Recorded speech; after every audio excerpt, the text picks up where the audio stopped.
ask you, please, Meghan, what is your favorite dish to cook for the family? That's a tough one. Meghan Markle, reportedly snubbed by yet another celebrity, and now apparently at war with Martha Stewart. When will she get the message? Oh, dear. Isn't that sweet? Big balloons, tiny tiaras, and Harry filming Meghan like she just won a Nobel Prize for simply existing. You ever notice how some people don't just live their lives, but turn everything into a starring role?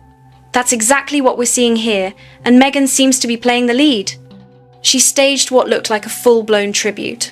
On her birthday, she jumped into a pool and struck a pose that immediately reminded people of Princess Diana. Same kind of pose, same dramatic mood, same carefully built mythology. She's celebrating 45 years around the sun, yet somehow it still feels like we're watching the opening act. Oh dear.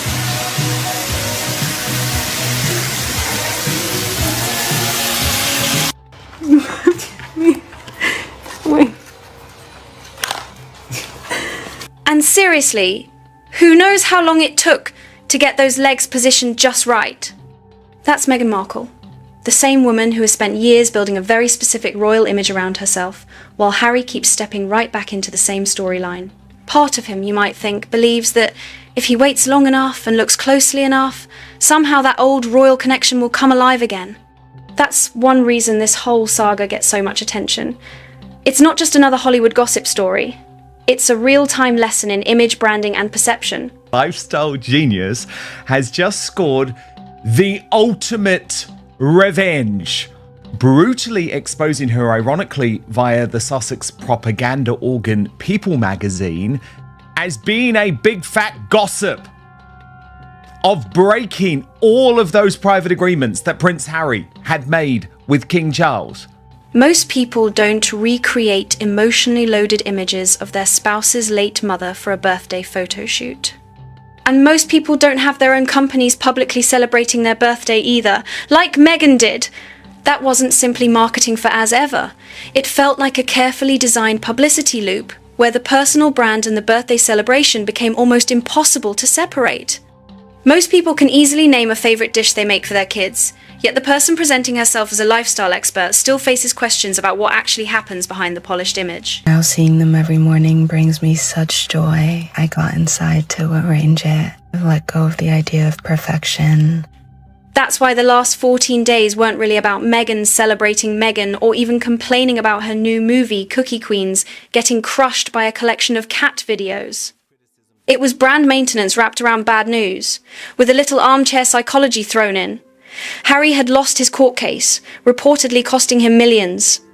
Canadian taxpayers were once again talking about the couple's security bill.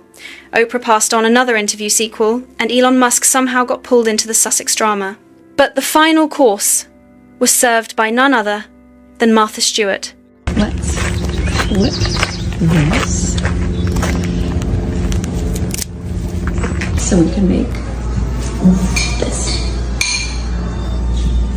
She delivered the kind of moment that sent the whole story into another direction. And honestly, after all these years covering Harry and Meghan, I've rarely seen anything quite like it. Two people who seem so uncomfortable simply being themselves, constantly reaching for another identity, another image, another version of success. Think about it. Harry sometimes appears to want Prince William's status without the royal duties. Dinner with Meghan Markle the other night. Well, she was at the same table. So I can't say, she wasn't my guest. I was a guest. We were both guests at a dinner party in California. And she had just gotten back from the palace. And I think I didn't talk to her really more than to say a couple words, but I know she was talking about it. If you're an actress, it's hard to then transition to a princess, and then from a princess into a homemaking guru on a television show. It doesn't sort of follow. So Meghan's image has moved through one identity after another, from actress and blogger to feminist, philanthropist, podcaster, chef, lifestyle figure, and Hollywood personality. It's an exhausting list. At times it feels less like one clear career and more like a constant search for the next role. And really, think about that journey. First came acting, then blogging, activism, charity work, podcasting, cooking, lifestyle branding, and reality television. The list keeps growing. And I don't really know very well. And I hope she knows what she's talking about. Authenticity to me is everything. It can feel like she's constantly trying on someone else's wardrobe instead of settling into one identity that feels completely her own. After years of celebrity connections and carefully built public moments, the circle now seems to have come right back to the beginning. Meghan is once again playing the influencer, except there's one tiny problem. This time, the influencing itself looks influenced! Some people borrow other people's ideas because they panic. Others do it because they've made a habit of it. But in Montecito, imitation can start looking less like flattery and more like the entire business strategy. And the same idea applies to people. Meghan's public image often seems built around one simple rule. Proximity equals intimacy. If she's standing next to someone, suddenly they're presented like longtime friends. Take a picture together. Now there's a deep personal connection. Sit at the same table as Martha Stewart. Suddenly it sounds like an intimate dinner between close companions. Grew up with that, watching Jeopardy and having a lot of fast food. I used to eat a lot of Pollo Loco. Always been a fan. Taco Bell extra hot sauce on the Mexican pizza. Jack in the Box because my mom loved their tacos. Unfortunately, there was one tiny problem for Markle. Martha came with a built-in fact check. Yes, Martha acknowledged that she was sitting at the same table as Meghan, but that doesn't automatically mean they were sharing soup and swapping secrets. It simply means Meghan was sitting somewhere near Martha's plate. That's not necessarily friendship. That could just be assigned seating. So give Martha Stewart some credit. Meghan arrived with her carefully polished mythology, while Martha arrived with something much more dangerous. The facts. My cooking style is really relaxed. I grew up in California, and so, as you know, we have incredible produce. So I think you just start to really love farm to table at an early age. My mom's an incredible cook, and I grew up watching so many cooking shows. So I taught myself how to cook, how to get creative with what you have, and I just love it, and I love being able to nurture through. And that gets right to the heart of the issue. How does Meghan Markle go from actress to royal cameo to Duchess of Montecito and lifestyle entrepreneur? That kind of transformation doesn't happen overnight. Look at Martha Stewart. She didn't wake up one Tuesday, throw on an apron, pose beside a panini, and announce that she had suddenly discovered homemaking. She built her reputation brick by brick, spending decades mastering her craft. Cooking, gardening, farming, writing, entertaining Martha built real knowledge and turned it into an empire. That's the difference. Meghan can chase the Martha Stewart image, but authority usually comes from expertise. You can't skip the beginning and demand the ending. No sacrifice, no sweat equity, no years of learning and no shortcut can magically replace the work. Martha basically said out loud what critics have been arguing for years. I just like using really pure natural herbs and spices. You know, again, if you can pull fresh herbs like, do you say herbs or herbs here? We say herbs. You do? Meghan's biggest public problem can be summed up in one word: authenticity. It's not a filter, a logo, or some clever brand strategy. It's the real version of you, the part that can't simply be rewritten whenever the cameras turn on. It doesn't matter whether the camera's rolling or the outfit changes. Authenticity is difficult to fake for long. You either come across as genuinely yourself, or people start questioning the performance. And one of the easiest ways to spot that tension is to listen closely when someone talks about their memories. Most people have one childhood. Meghan's stories, critics argue, can sometimes sound like they come with multiple versions. One day it's Jack in the Box, another day it's fresh food from Farmer Fred. Same childhood, completely different menu. And that brings us to Meghan appearing on MasterChef Australia, a cooking show where chefs do something pretty straightforward. They talk about food. One question put her right in the spotlight. Chef Christoph Neville asked a simple question that almost any parent could answer. What makes you feel bread? My daughter. Every day when I feel a little bit like, oh gosh, can I do this? I go, Lily would do it. What do you cook for your family? He didn't ask her to explain molecular gastronomy. He didn't hand her a fillet knife and demand she debone a Chilean sea bass while reciting a famous chef's recipes backward. He didn't even ask where the children were. He simply asked, "What do you cook for dinner? What do you make at home?" Yet the woman who presented herself as a domestic lifestyle expert on her Netflix series couldn't immediately name a signature dish. Not one. And that awkward moment says a lot about what happens when the image becomes bigger than the everyday reality. Eventually, someone asked a simple question that can't be answered with a polished smile, a carefully chosen photo, or a bowl of decorative ingredients. That was the tough one. When I first heard Meghan's response, I honestly thought, okay, maybe she's trying her hand at comedy. Seriously, that was a tough question. For someone whose name is attached to a cookbook, that should have been an easy one. Houston, we have a souffle problem, because the supposed Montecito kitchen maestro appeared unable to name even one simple family meal. Not mac and cheese, not ham and eggs, not even toast. Give us something. You've spent years presenting yourself as someone who loves cooking, and now you have another personal recipe book reportedly coming at the end of 2026. Just give us one signature dish, anything. But did Meghan do that? No!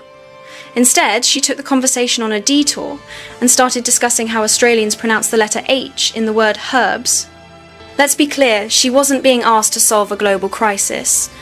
The question was simply, what do you cook for dinner? Yet the answer somehow disappeared. 11 seconds later, we still didn't know what the family actually ate. But hey, at least the great H and herbs mystery had been addressed. That moment also feeds into a bigger question about the polished Montecito lifestyle image. Can you explain, for those who don't know, what the Invictus Games are? You do this one. No, you go first. What? You go first. No, because you're the one who's lived it. Critics have long wondered how much of the everyday family routine is actually handled by Harry and Meghan versus their support staff. And that same pattern seems to show up in their entertainment projects. Take the movie Cookie Queens. Whatever their involvement, they certainly knew how to put their names and public profile alongside the project. They didn't need to write every scene, direct every shot, or operate every camera to make sure they were visible around the premiere. Suddenly, there they were, ready for the spotlight. And now for the box office reality. The Duke and Duchess of Thin Mints may have generated plenty of attention, but the movie reportedly opened in around 444 theatres and brought in roughly $328,000. Its closest competition was Cat Video Fest 2026, literally a collection of cat videos. It played in about 255 theatres and reportedly earned around $569,000. Translation: let me put that Hollywood language into plain English. Harry and Meghan had their movie playing in more than 200 theatres, yet it reportedly lost to a festival built around cat videos. That's a brutal headline for any celebrity project. A film about 4 young girls selling Girl Scout cookies somehow became a promotional vehicle centered heavily on Meghan Markle and her own advice. You can almost picture it. A child asking for life guidance, while the celebrity delivers a polished lesson about success. I can imagine the scene. Grandad, you need to expand your portfolio into pork bellies and defense contracts. Now, could you please open my juice box? It sounds ridiculous, but that's exactly why the promotional strategy raised eyebrows. That's what the Cookie Queens campaign seemed to highlight. Children standing in line and asking a major celebrity about her views on life. Instead of the focus staying entirely on the girls and their experience, Meghan became a major part of the conversation. You really couldn't script it better.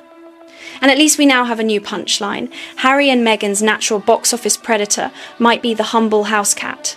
But, jokes aside... Hi, my love! Hi! Oh, my husband's here. It still leaves the bigger question. Why does the couple keep struggling to connect with the public? For that, Martha Stewart offers an interesting contrast, because she built her reputation around years of actual work. Meghan often appears to treat different roles like costumes. Put on an apron to signal that she cooks. Show the rescue chickens to signal compassion. Post polished reels to signal happiness.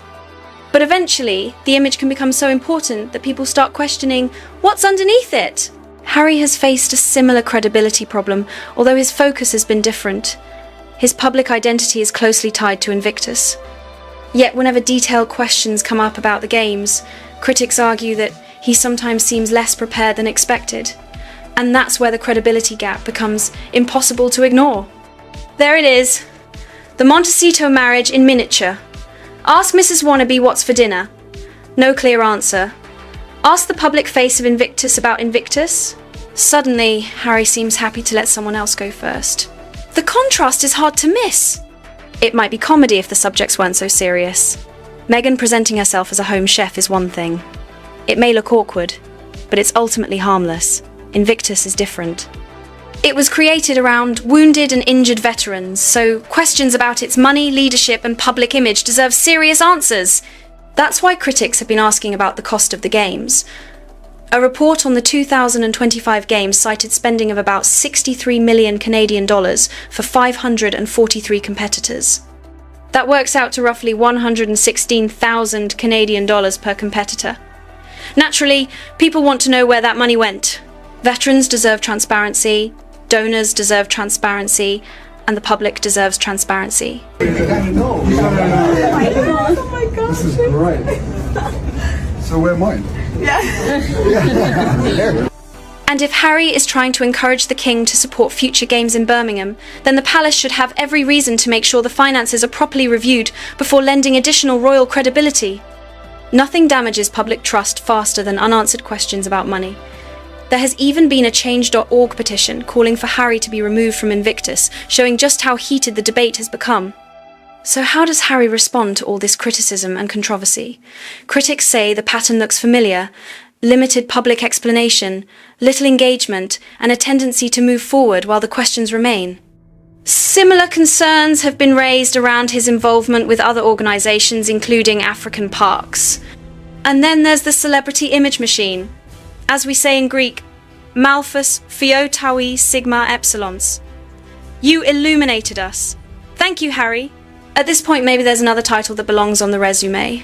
Professional Harry. I'm being harsh for a reason. Last week, one question really hit me. What is the worst thing Harry has done to his family?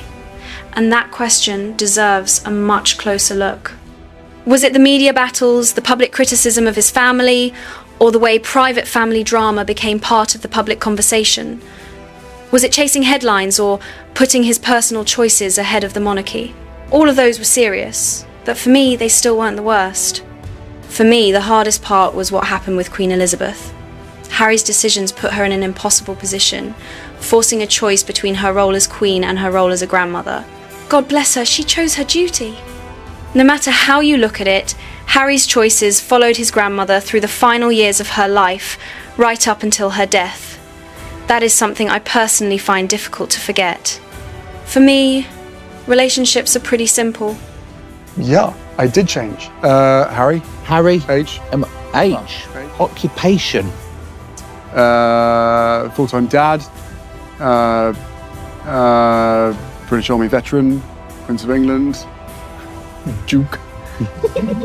But for today... I'm a black and white kind of person. Loyalty, love, and honour. Without loyalty, there can't be real trust. Without love, there's no strong family bond. And without honour, relationships eventually fall apart. That's something my Bapu taught me.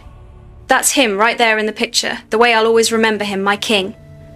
And there's that black and white photo of my Bapo and grandmother when they first came to America.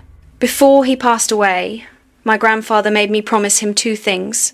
First, take care of the family. Second, if a particular man ever showed up at his funeral, the same man he believed had seriously damaged his business and betrayed his trust, I was, to make sure that person left. I gave him my word. That's me a few months before he passed. Then came the funeral. Halfway through the service, guess who showed up? The man arrived offering condolences, as though years of betrayal could simply disappear when the occasion became solemn. I didn't hesitate. I confronted him and gave him two choices. Leave peacefully, or I would have to physically remove him. He chose wisely, but some people around the service turned to me and said, "George, you can't do that.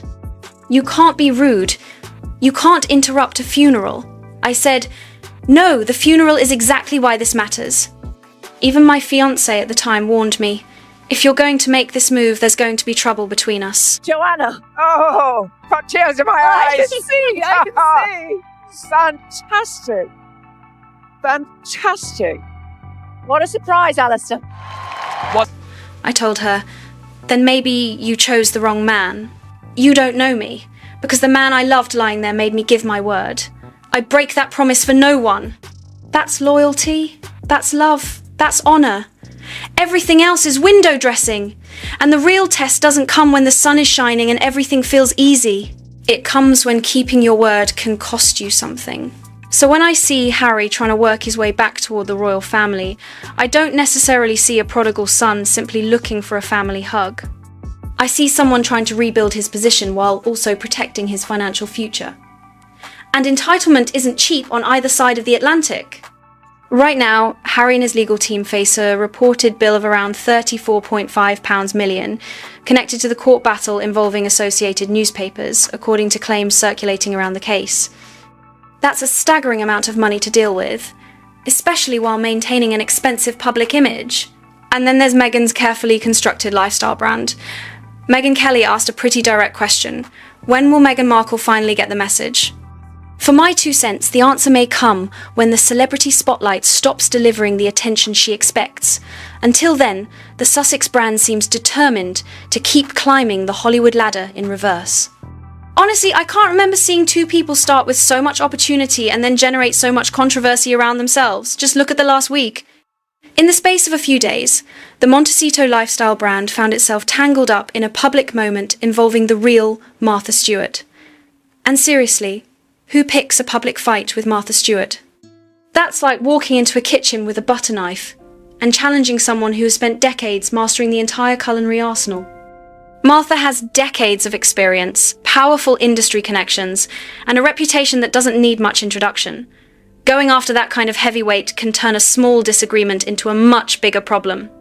But now, new reports are claiming that Meghan Markle may be planning her response to Martha Stewart, with some suggesting she could try to compete directly for part of Martha's lifestyle market. If that happens, my money is still on Martha by knockout. Round 1, experience, reputation, and decades of knowing exactly what her audience wants. And you know why Martha has the advantage? She seems comfortable being Martha. That's the whole point. Harry and Meghan, meanwhile, have spent years navigating different public identities, and that constant reinvention can make people wonder who they really are. So since Meghan just turned 45, I thought I'd offer her a birthday gift. Happy birthday, Meghan! It's not jam, balloons, or another designer bag. I'm giving you some advice. Stop auditioning. The parts you keep chasing are already taken. You can't be Princess Diana. You can't be Princess Catherine. Oprah is in her own lane, and Martha Stewart has spent decades building hers. Why not just try being Meghan? Drop the comparisons, forget the costumes, and build something that belongs entirely to you. Because the one role nobody else can play is the real you. And that's where I'll leave it. If you enjoyed the video, hit like, subscribe, and tell me what you think in the comments. Who do you think has the stronger brand, Meghan or Martha? I want to hear your take.